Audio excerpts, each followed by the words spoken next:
খানজাহান আলীর মাজারে দিঘি থেকে সরিয়ে নেওয়া হলো শেষ কুমিরটি। শিশু মৃত্যুর ঘটনার পর জননিরাপত্তার স্বার্থে প্রশাসনের উদ্যোগ। বাগেরহাটের ঐতিহাসিক খানজাহান আলী রহমতুল্লাহ আলাইহির মাজার সংলগ্ন দিঘিতে থাকা একমাত্র কুমিরটিকে অপসারণ করেছে প্রশাসন। সম্প্রতি কুমিরের আক্রমণে এক শিশুর মর্মান্তিক মৃত্যুর ঘটনার পর জননিরাপত্তার বিষয়টি সামনে আসে। এর পরিপ্রেক্ষিতে দীর্ঘদিনের আলোচনার অবসান ঘটিয়ে কুমিরটিকে উদ্ধার করে নিরাপদ স্থানে স্থানান্তরের সিদ্ধান্ত নেয় সংশ্লিষ্ট কর্তৃপক্ষ।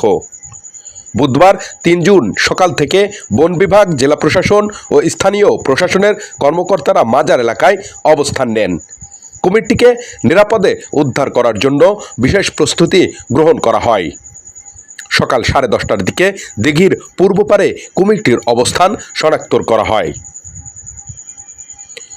পরে বন বিভাগের প্রশিক্ষিত কর্মীরা বিশেষ কৌশলে খাবারের মাধ্যমে কুমিরটিকে নিয়ন্ত্রণে আনার চেষ্টা শুরু করেন। কয়েক ঘন্টার চেষ্টার পর দুপুর 12টার দিকে সফলভাবে কুমিরটিকে বেঁধে দিঘি থেকে তোলা হয়। এ সময় ঘটনাস্থলে উৎসুক জনতার ভিড় দেখা যায়।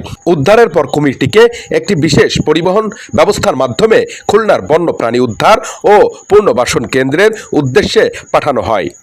সেখানে প্রাণীটির স্বাস্থ্য পরীক্ষা ও প্রয়োজনীয় পরিচর্যা করা হবে বলে সংশ্লিষ্ট সূত্র জানিয়েছে।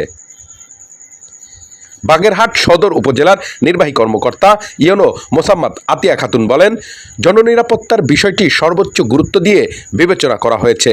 সম্প্রতি দুর্ঘটনার পর স্থানীয়দের মধ্যে উদ্বেগ সৃষ্টি হয়েছিল, তাই মাজারের দিঘিতে থাকা কুমিরটি অপসারণের সিদ্ধান্ত নেওয়া হয়েছে। আপাতত প্রাণীটিকে খুলনার বন্যপ্রাণী উদ্ধার ও পুনর্বাসন কেন্দ্রে নেওয়া হচ্ছে। পরবর্তীতে সংশ্লিষ্ট কর্তৃপক্ষ কমিটির বিষয়ে চূড়ান্ত সিদ্ধান্ত জানাবে। উল্লেখ্য, গত সোমবার রাতে মাজার সংলগ্ন দিঘিতে গোসল করতে নেমে ফাতিমা 7 নামে এক শিশু কুমিরের আক্রমণের শিকার হয়। পরে উদ্ধার অভিযানের মাধ্যমে তার মরদেহ উদ্ধার করা হয়। এ ঘটনায় পুরো এলাকায় শোকের ছায়া নেমে আসে এবং স্থানীয়দের মধ্যে আতঙ্ক ছড়িয়ে পড়ে। শিশুটির মৃত্যুর পর থেকেই দিঘিতে থাকা কুমিরটির অপসারণের দাবি জোরালো হয়ে ওঠে। সেখান থেকে আমরা রেস্কিউ করতে সমর্থ হয়েছি। আপনারা নিজে দেখছেন, প্রায় 600 কেজির মতো ওজন আছে। এটাকে আমরা নিয়ে যাচ্ছি এখন খুলনা রেস্কিউ সেন্টারে। পরবর্তীতে সিদ্ধান্ত হবে কোথায় কি নেওয়া হবে না হবে। না, এটা খুব বেশি দিন না। অনেক সময় এখানে জানালেন যে যদি ভালো কোনোই হয়, মানে এখানে যদি সিদ্ধান্ত হয়, যদি ফেন্সিং দেওয়া হয়, তাহলে হয়তো খুব তাড়াতাড়ি। অবশেষে প্রশাসনের উদ্যোগে কুমিরটিকে সরিয়ে নেওয়ার স্থানীয়দের মধ্যে স্বস্তি ফিরে এসেছে। তবে ঐতিহাসিকভাবে খানজাহান আলী রহমতুল্লাহ আলাইহির মাজারের দিঘির কুমিরগুলো দীর্ঘদিন ধরে পর্যটক ও দর্শনার্থীদের অন্যতম আকর্ষণ হিসেবে পরিচিত ছিল। তাই শেষ কুমিরটিকে সরিয়ে নেওয়ার ঘটনায় অনেকের মধ্যে মিশ্র প্রতিক্রিয়াও দেখা গেছে। RBT news, Bagerhat.